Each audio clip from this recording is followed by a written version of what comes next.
आएंगे वहाँ पर। लेकिन यहाँ पर जो है इस रथ के चारों तरफ कहीं पर भी ऐसा कोई एएसआई का बोर्ड नहीं लगा हुआ है। कोई भी जो यूनेस्को है, जो कि विश्व धरोहर को संरक्षित करने का काम करती है, उसका कोई बोर्ड नहीं लगा हुआ है। और जो ये रथ बनाया हुआ है, रथ आप देख सकते हैं कांसे का है, यानी तांबे का है।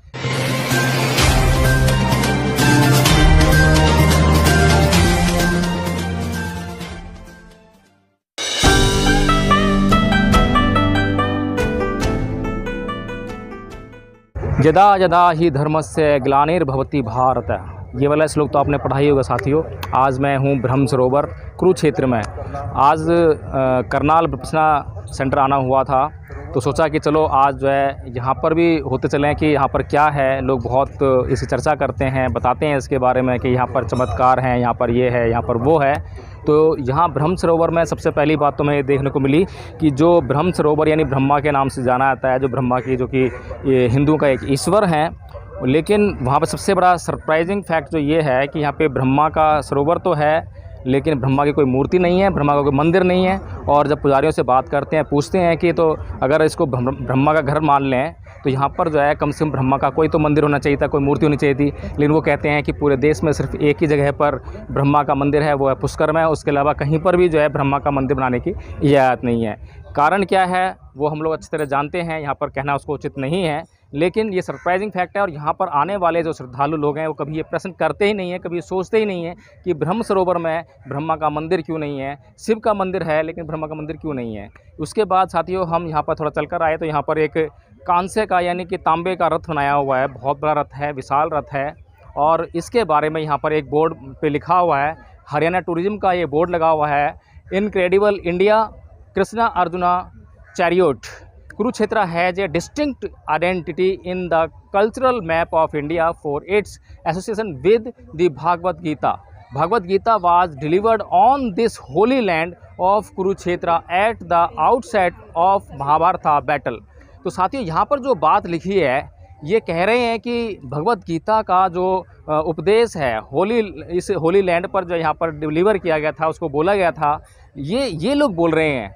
लेकिन यहाँ पर इस बात को, इस फैक्ट को साबित करने के लिए, इसको प्रमाणित करने के लिए कोई अन्य तथ्य यहाँ पर मौजूद नहीं है। आपको हमने बहुत सारी ऐतिहासिक चीज़ें दिखाई हैं, ऐतिहासिक धरोहरें दिखाई हैं, स्तूप दिखाए हैं, आपको स्तंभ दिखाए हैं, जो कि जिनकी ऐतिहासिकता जो है एएसआई प्रमाणित करती है, जो आर्कियोलॉजिकल सर्वे ऑफ इंडिया है वो प्रमाणित करती है। उसके बोर्ड आपको लगे हुए दिखाई देंगे वहाँ पर। लेकिन यहाँ पर जो है इस रथ के चारों तरफ कहीं पर भी ऐसा कोई एएसआई का बोर्ड नहीं लगा हुआ है।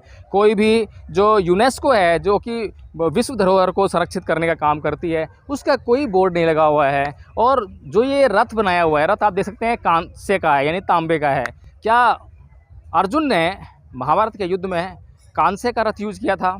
क्या रथ इसी अवस्था में था वो जो है, या ये जो है सिर्फ यहाँ पर अभी कुछ ही साल पहले इस रथ को जो है तैयार किया, बनाया गया, और ये बताने के लिए लोगों को कि ये वो जगह है जहाँ पर महाभारत का युद्ध हुआ। महाभारत का युद्ध यहाँ पर हुआ या नहीं हुआ, कृष्ण जी ने यहाँ पर गीता का उपदेश दिया या नहीं दिया, कोई नहीं जानता। लेकिन कोई भी व्यक्ति अगर ये बोल दे कि यहाँ पर ये रथ लिखा हुआ है, यहाँ पर कृष्ण जी की मूर्ति बना दे, वहाँ पर अर्जुन की मूर्ति बना दे, और उसको बोले कि ये है स्थान है जहाँ पर जो है कि कृष्ण जी ने उपदेश दिया था, लेकिन उसकी प्रमाणिकता पर कोई सवाल नहीं उठाना है, तो उसको मानने के लिए लोग मजबूर होंगे। हालांकि उसको प्रमाणित नहीं किया जा सकता है। और इसी तरह से जो है यहाँ पर क्योंकि सवाल करना मना है और इस तरह के सवाल करना पाप है। अगर सवाल करोगे तो फिर भावनाओं का मामला आ जाएगा, और जब भावनाएं किसी की आहत होती हैं तो क्या से क्या हो जाता है, पूरी दुनिया में बवाल भी मच जाता है। भारत के अंदर नहीं, पूरी दुनिया इससे आहत हो जाती है। भावनाओं का मामला बहुत ही गंभीर मामला है। यहाँ पर भावनाएं किस प्रकार की हैं, भावनाओं में क्या है, इससे कोई लेना देना नहीं है। भावनाएं उसमें प्रमाणित हैं, सत्य पर आधारित हैं या नहीं हैं, उसकी कोई ऐतिहासिकता है या नहीं है, यहाँ पर एक भी बोर्ड हमें सत्यता का प्रमाणिकता नहीं मिलता है। ना एएसआई का बोर्ड है, ना यूनेस्को का बोर्ड है। किसी भी तरह से इस स्थल की जो है कोई प्रमाणिकता नहीं है। लेकिन फिर भी यहाँ पर जो है लोग आते हैं, और लोग इसी जो यहाँ पे लिख दिया है, जैसे कि यहाँ पे गीता का सार लिखा हुआ है, वहाँ मैंने आपको पढ़ के सुनाया, वहाँ पर लिखा हुआ है, ये सरकार के द्वारा लगाए हुए बोर्ड है, और ये लिख दिया उन्होंने कि भाई यहाँ पर उपदेश दिया था।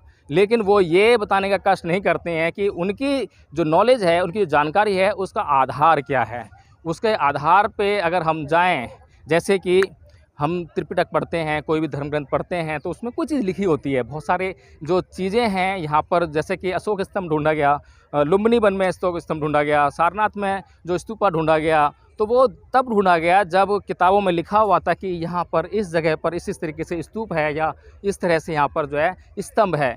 तो जब आर्कियोलॉजिकल सर्वे ऑफ इंडिया है उसने खुदाई की या उसको खोजने का प्रयास किया, तो वो चीज़ें वहाँ पर मिल गई। लेकिन इस तरह की ऐतिहासिकता यहाँ पर नहीं मिलती है, सिर्फ बातें मिलती हैं, और बातों का आधार क्या है, उसका प्रमाण क्या है, वो हमें यहाँ पर नहीं मिलता है। तो साथियों, ये वीडियो बनाने का मकसद यही था कि आप लोगों को यह बताया जा सके कि आप यहाँ पर आइए, और यह जो सुंदर सरोवर बनाया हुआ है, बहुत विशाल सरोवर बनाया हुआ है, वास्तव में सुंदर है। लेकिन एक चीज़ मैं यहाँ पर देख रहा था और मैं कुछ तुलना कर रहा था। मैं तुलना कर रहा था इस सरोवर की उस सरोवर से जो कि अमृतसर के गोल्डन टेम्पल यानी स्वर्ण मंदिर में स्थित है। दोनों सरोवर में बहुत भारी अंतर है। अगर मैं उस सरोवर के पानी की बात करूं तो वो इसके मुकाबले में कहीं साफ़ है। वहाँ की साफ़ सफाई बहुत ज़्यादा है, यहाँ पर सफाई का कोई ध्यान नहीं है, और यहाँ तहाँ कीचड़ और कूड़ा बिखरा पड़ा है। यहाँ पर जो हिंदू श्रद्धालु हैं, उनकी जो आपको जो पूजा पाठ है, वो सामग्री है, उसकी जो गंदगी है वो आपको दिखाई दे जाएगी। यहाँ पर जो दृश्य है वो मनमोहक है, और हम जानते हैं कि जो भी इस तरह के स्थल होते हैं, अगर वो मन को ना मोहें, पहली बात तो जो है वहाँ पर ऐसे स्थलों पर आने के लिए जो लोग हैं वो कथा कहानियाँ बना देते हैं कि ये द्रौपदी घाट है, यहाँ पे द्रौपदी नहाया करती थी, और यहाँ पर ब्रह्मा जी आए थे, ब्रह्मा जी का वास है, ब्रह्मा जी सरोवर है। कुछ भी कथा कहानियाँ बना दीजिए और उसको लोगों को बता दीजिए, तो लोग वहाँ के लिए आने के लिए आतुर हो जाएंगे, उत्सुक हो जाएंगे, वे आएंगे, और इसी तरह से लोग आते हैं। लेकिन अगर हम बात करें किसी भी बात को मानने से पहले उस बात की प्रामाणिकता की जांच करने की, तो वो प्रामाणिकता हमें कहीं पर भी दिखाई नहीं देती है, और इस तरह के कोई सबूत हमें नहीं मिलते हैं। तो मैं तो ये सोचता हूँ कि मैं तो तब तक नहीं मान सकता किसी भी बात को जब तक कि उसकी प्रामाणिकता की जांच ना की जाए। ये रथ हमें सामने दिखाई दे रहा है, इस तरह का रथ महाभारत के युद्ध में इस्तेमाल हुआ होगा। इसे कौन मान सकता है, कौन सोच सकता है? जो सोचना चाहे सोच सकता है। मैं कोई बाध्य नहीं कर रहा हूँ किसी को कि आप मेरी बात मानिए कि ऐसा या रथ था या नहीं था। मैं इस पर सवाल नहीं उठा रहा, पर मेरे मन के भीतर ऐसे प्रश्न आए जो कि मैं उन प्रश्नों को करने के लिए मजबूर हूँ। इसीलिए उन प्रश्नों को मैं आप लोगों से साझा कर रहा हूँ, ताकि हो सकता है कि आपके दिमाग में ऐसे प्रश्न ना उठ रहे हों, और मेरे ऐसे प्रश्न उठाने के बाद आप लोग भी ऐसे प्रश्न उठाएँ, सोचने पर मजबूर हों। और आप देख सकते हैं कि यहाँ पर लोग जो हैं स्नान कर रहे हैं, और ये स्नान जो है केवल और केवल श्रद्धा पर आधारित है। और यहाँ पर कुछ लोग जो हैं पूजा पाठ भी करते हैं तरह तरह से, जैसे उनके मन में आता है, या जैसा उनको पुजारी लोग बता देते हैं कि इस तरह से स्नान करना है, ये करना है, या यहाँ पर ये अर्पण करना है। तो जो बता देता है बेचारे वो लोग मान लेते हैं, क्योंकि उनकी अपनी जानकारी का आधार कुछ नहीं है, उनका अपना अनुभव कुछ नहीं है। वे लोग खुद कुछ भी खोज नहीं सकते हैं, कुछ भी जान नहीं सकते हैं। और जो लोग दूसरों के ज्ञान पर आधारित होते हैं, तो समझी जा सकती है कि उन्हें कुछ भी करने के लिए आप कह सकते हैं वो कुछ भी कर लेंगे। तो इसी तरह से भारत में जो अज्ञानता का जो प्रभाव है बहुत ज़्यादा विकट है, और उस अज्ञानता को काटने के लिए यहाँ पर समय समय पर संत महापुरुषों ने जन्म लिया। और बुद्ध ने तो इतना बड़ा इस देश को संदेश दिया, इस देश के सारे अंधकार को काट डाला। लेकिन यहाँ पर लोग फिर भी अंधकार से लिप्त हैं, क्योंकि वे लोग जानने की जो मेहनत होती है उसे करना नहीं चाहते हैं। वे सिर्फ मानने में जो मज़ा है, मानने में जो आनंद है, मानने में जो उनके जो आलस्य की पूर्ति होती है, उसमें ही वो आनंद लेकर जीना चाहते हैं। जय भीम, नमो बुद्धाय।